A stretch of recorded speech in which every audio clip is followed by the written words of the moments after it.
Please kindly click on the red subscribe button below this video and subscribe to our YouTube channel. Thanks, God bless you as you do this. Ẹkún ẹni tó ṣaláìsí yẹn ni wọ́n máa ń sùn. Àwọn míì tiẹ̀ sọ pé nítorí iṣẹ́ rere tí ẹni tó dolóògbé ṣe sílẹ̀ làwọn èèyàn fi ń sunkún. Àwọn ẹlòmíì tiẹ̀ sọ wípé nítorí ààyè tó fẹ́ gbàràgàdà tí olóògbé máa fi sílẹ̀ tí ó ti sí ẹni tó máa dì ní ọ̀pọ̀lọpọ̀ máa fi ń sunkún. Àwọn ọ̀jọ̀gbọ́n tí wọ́n á sọ fún wa wípé bí wọ́n bá ti ń sọ eléyìí àtẹni tó ń sunkún àtẹni tó ń sọ̀rọ̀ wọ́n ní àwọn màláíkà máa ń wà ń bẹ̀.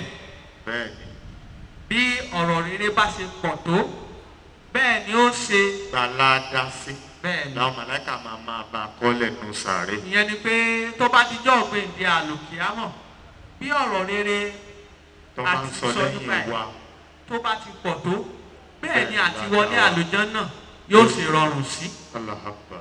Ṣùgbọ́n bí ọ̀rọ̀ burúkú bó bá ṣe pọ̀ sí bẹ́ẹ̀ ni àti wọ iná jahannama náà bẹ́ẹ̀ ni ó ṣe rọrùn sí. Petro ni wọ́n máa bù sí ní ìyá. Ìgbàgbọ́ tiwa ni pé olóògbé Aisha Abímbọ́lá ní agbára Olódùmarè ọba pẹ̀lú iṣẹ́ rere tó ṣe ìgbàgbọ́ wa ni wípé tó bá di ọjọ́ ògbéǹde àlùkìyámọ̀ àlùjánnà ilé ẹ̀ta àtàrà bẹ́ẹ̀ ni.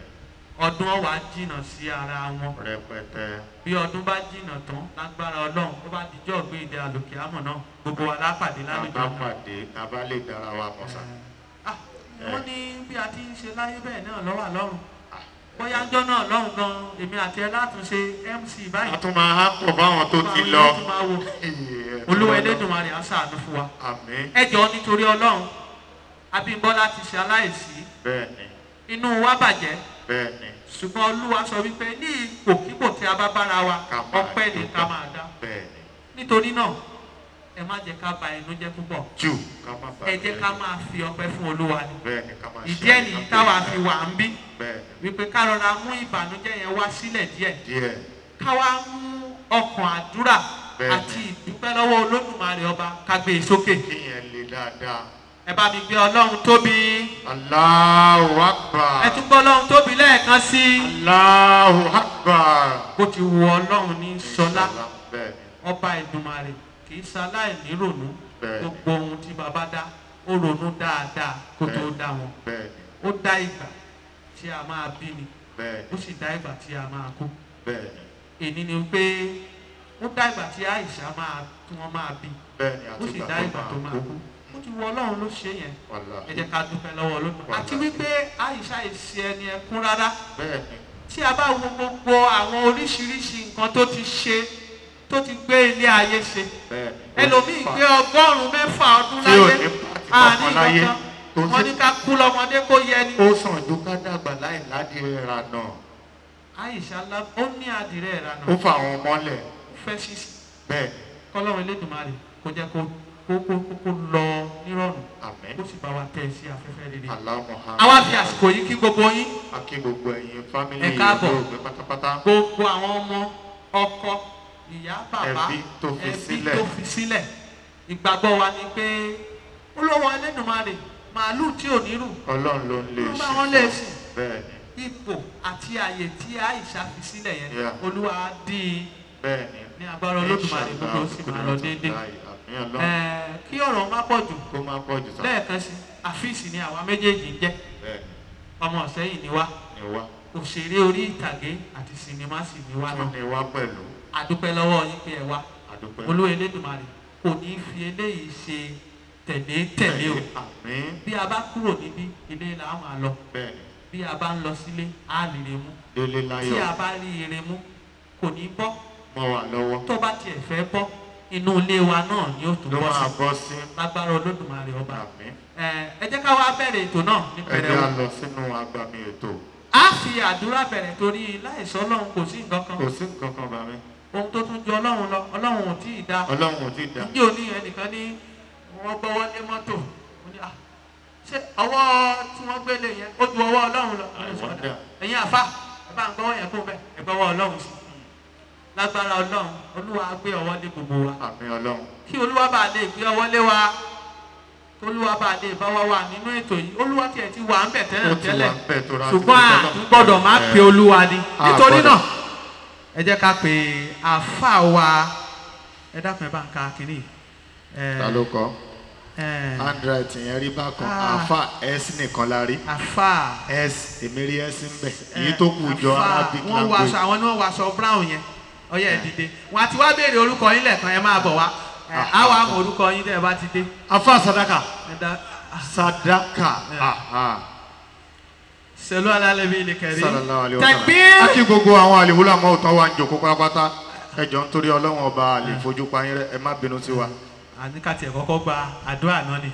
sọ́lọ́ alẹ́ nínú. Balógun president Tigman bẹ́ẹ̀ ìtìlẹ̀ toko the golden movie ambassador of Nigeria àwọn ni president wọn.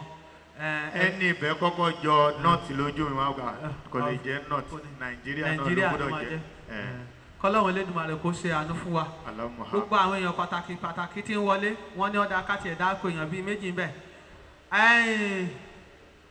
Afọ́d ó wà nínú ilé ẹ dákun ẹ bá mi ṣe tẹ̀gbé fún wọn. mo rí Mr.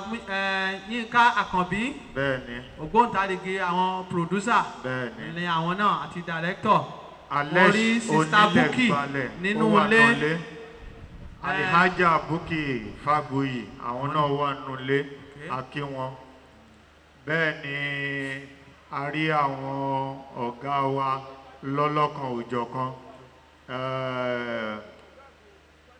salamu alaikum Alhaji ẹjọ kábíyèsí òwúrọ̀ làwọn wà nulẹ̀ Alhaji Sulaiman Adio Atawẹ́wẹ́ wà nulẹ̀ akíyín pé assalamu alaikum wa rahmatulahi wa barakatuh. Alhaji Kade Sadiq àwọn náà wà nulẹ̀. èmi náà rí Barrister Akérèlé. sáwọn lè ń wọlé ọkọ̀ kan sà. mo rí wọn ó tiẹ̀ jẹ́ pé ṣọ́ọ̀tì yẹn máa blood ó dùn mí gan ìwọ ló máa rí clearly díẹ̀ ju tọ̀dọ̀ yín lọ. wọ́n gbà pé alẹ́ là ń ṣe ètò program yìí báyìí èkó bá dá bọ̀ tọwọ́ ọ̀sán tó rùn tún mú díẹ̀. owó tún ló fo sí báyìí ó jẹ́ wọ́n mọ àṣà ti gbọ́ pé ọ̀sán àtàlẹ́. mo fẹ́ kán là ní pé òun gbúdọ̀ yọjú. ètò la wá ṣe máwùlẹ̀ là nǹkankan. ọ̀dà kọ́lọ́hún Elédùmarè kó ṣàánú fún wa. ẹ jẹ́ ká pe ọ̀gbẹ́ni Saheed Balogun kí wọ́n fún wa ní opening address wọn. After the welcome address a wá pe ẹni tí ó ka alukuran kí Olúwa Elédùmarè kó ṣe àánú fún wa. sẹ́lú wà lálẹ́ bíi Karim. Sallallahu alaihi wasallam.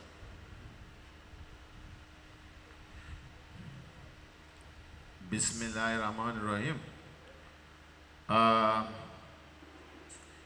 Ẹ má bínú màá sọ lédè méjì briefly torí àwọn oníwèé ìròyìn tó wà níbí. Yesterday we have observed 1 minute silence for her, and I would like us to do it again because of the fast that are seated here so that we can do it.